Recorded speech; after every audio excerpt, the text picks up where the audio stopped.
ओम श्री शक्ति नमः। ओम श्री शक्ति नमः। ओम श्री शक्ति नमः। ओम श्री शक्ति नमः। 12 कल्प में होने वाले शिव जी के प्रथम अवतार से लेकर नवम ऋषभ अवतार अव, अवतार का वर्णन। नंदीश्वर जी कहते हैं, स्वर्गीय सनत कुमार जी, एक बार रूटर ने हर्षित होकर ब्रह्मा जी से शंकर के सहित्रों का प्रेम पूर्वक वर्णन किया था। वह सहित्र सदा परम सुखदायक है, उसे उसे तुम श्रवण करो। वह सहित्र इस प्रकार है। शिव जी ने कहा था, ब्राह्मण 12 कल्प के 60वें मनवंतर में संपूर्ण लोकों को प्रकाशित करने वाले भगवान कल्पेश्वर जो तुम्हारे प्रपौत्र हैं, व्यावस्वत मनु के पुत्र होंगे। तब उस मनवंतर की चतुर चतुर चतुर चतुर चतुर्युगियों के किसी द्वापर युग में मैं लोगों पर अनुग्रह करने तथा ब्राह्मणों का हित करने के लिए प्रकट होऊंगा। ब्राह्मण ब्राह्मण युग प्रवृत्ति के अनुसार उस प्रथम चतुर्युगी के प्रथम द्वापर युग में जब प्रभु स्वयं ही व्यास होंगे, तब मैं उसे कलयुग के अंत में ब्राह्मणों के हितार्थ शिवा सहित श्वेत नामक महामुनि होकर प्रकट होऊंगा। उस समय हिमालय के रमणीय शिखर सागल नामक पर्वत श्रेष्ठ पर मेरे शिखाधारी 4 शिष्य उत्पन्न होंगे। उनके नाम होंगे सवेत सीख, सवेतास्व और सवेतलोहित। वे चारों ध्यान योग के आश्चर्य से मेरे नगर में जाएंगे। वहां वे मुझ अविनाशी को तत्वत जानकर मेरे भक्त हो जाएंगे तथा जन्म जरा और मृत्यु से रहित होकर परम ब्रह्म की समाधि में लीन रहेंगे। वत्स पितामह उस समय मनुष्य ध्यान के अतिरिक्त दान धर्म आदि कर्म हेतु साधुओं द्वारा मेरा दर्शन नहीं पा सकेंगे। दूसरे दूसरे द्वापर में प्रजापति सत्य व्यास होंगे। उस समय में मैं कलयुग में सुठार नाम से उत्पन्न होऊंगा। वहां भी मेरे दुडुम्बी सत रूप हसिक तथा केतुमान नामक 4 वेदवादी दिव्य शिष्य होंगे। वे चारों ध्यान योग के बल से मेरे नगर को जाएंगे और मुझ अविनाशी को तत्वत जानकर मुक्त हो जाएंगे।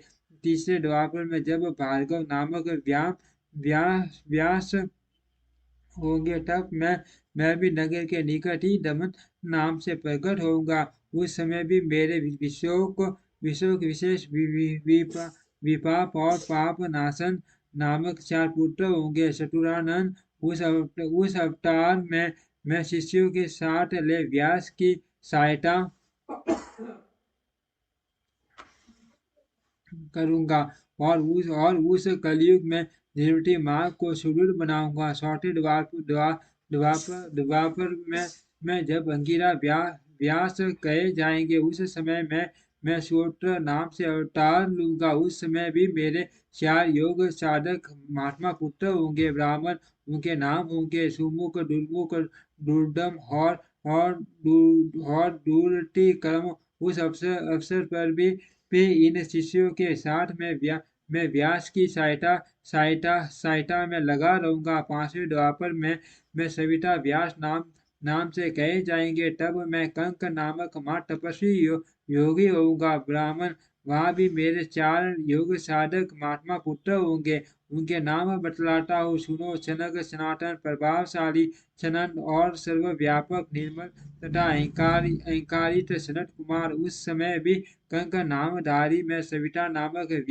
व्यास का सहायक बनूंगा और निवृत्ति मार्ग को बढ़ाऊंगा। पुण्य छठे द्वापर के प्रकट होने पर जब मृत्यु लोक कारक व्यास होंगे और वेदों का विभाजन करेंगे, उस समय भी मैं व्यास की सहायता करने के लिए लोकाक्षी के नाम से प्रकट होऊंगा और निर्वृत्ति पक्ष की उन्नति करूंगा। वहां भी मेरे 4 दूरवर्ती शिष्य होंगे। उनके नाम होंगे सुदामा, वीरजा, संजय तथा विजय। 7वें द्वापर के आरंभ में जब सतकर्तु नामक व्यास होंगे, होंगे होंगे उस समय भी मैं योगा मार्ग में परम निपुण निपुण जैगिस वह नाम से प्रकट होऊंगा और काशीपुर में गुफा के अंदर दिव्य देश में कुशासन पर बैठकर योग को सुदृढ़ बनाऊंगा तथा छठ कर्तु नामक व्यास की सहायता और संसार भय से भक्तों का उद्धार करूंगा। उस युग में भी मेरे सारस्वत योगीश मेघवा और सुवान नामक 4 पुत्र होंगे। 8वें द्वापर के आने पर मुनिवर वशिष्ठ वेदों का विभाजन करने वाले वेद व्यास होंगे। योग वितम उस युग में भी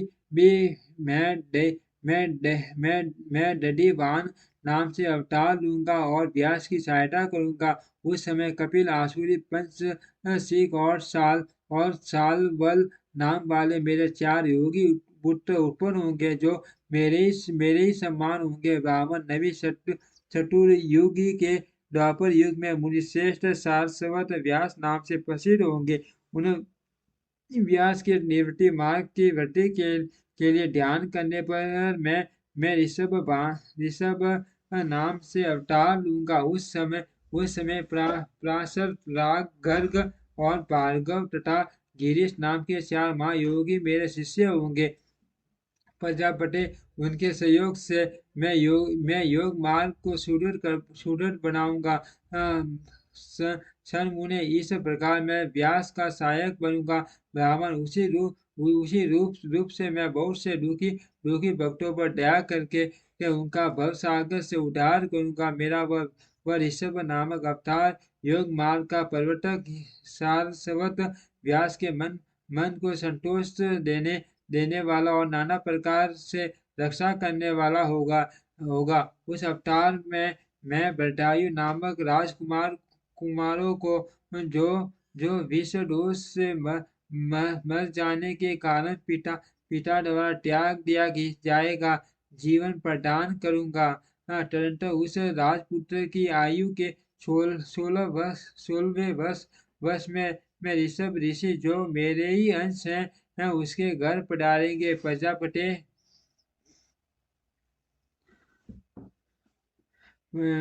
प्रजापति उसे राजकुमार द्वारा पूजित होने पर वे सदुपधारी कृपालु मुनि उसे राज धर्म का उपदेश करेंगे। तत्पश्चात दिन वत्सल मुनि हर्षित शीश से उसे दिव्य कवच शंख और संपूर्ण शत्रुओं का विनाश करने वाला एक संकीला खड्ग प्रदान करेंगे। फिर कृपा पूर्वक उसके शरीर पर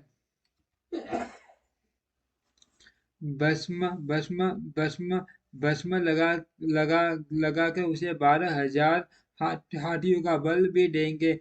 माता सहित बरदाई को भली भांति आश्वासन देकर तथा उन दोनों द्वारा पूजित हो प्रभावशाली ऋषभ मुनि अनुसार चले जाएंगे। ब्राह्मण तब राजसी बरदायु भी रिपुन गणों की जीत कर और कीर्ति मालिनी के साथ विवाह करके धर्म पूर्वक राज्य करेगा। मुने मुझ शंका का इस सब नामक नवा अवतार ऐसा प्रभाव वाला होगा वह सत्पुरुषों की गति तथा दिनों के लिए बंधु सा हितकारी होगा। मैंने उसका वर्णन तुम्हें सुना दिया। ये ऋषभ सहित परम पावन मान तथा सर्वज्ञ यश और आयु को देने वाला है। अर्थ इसे प्रयत्न पूर्वक सुनाना चाहिए।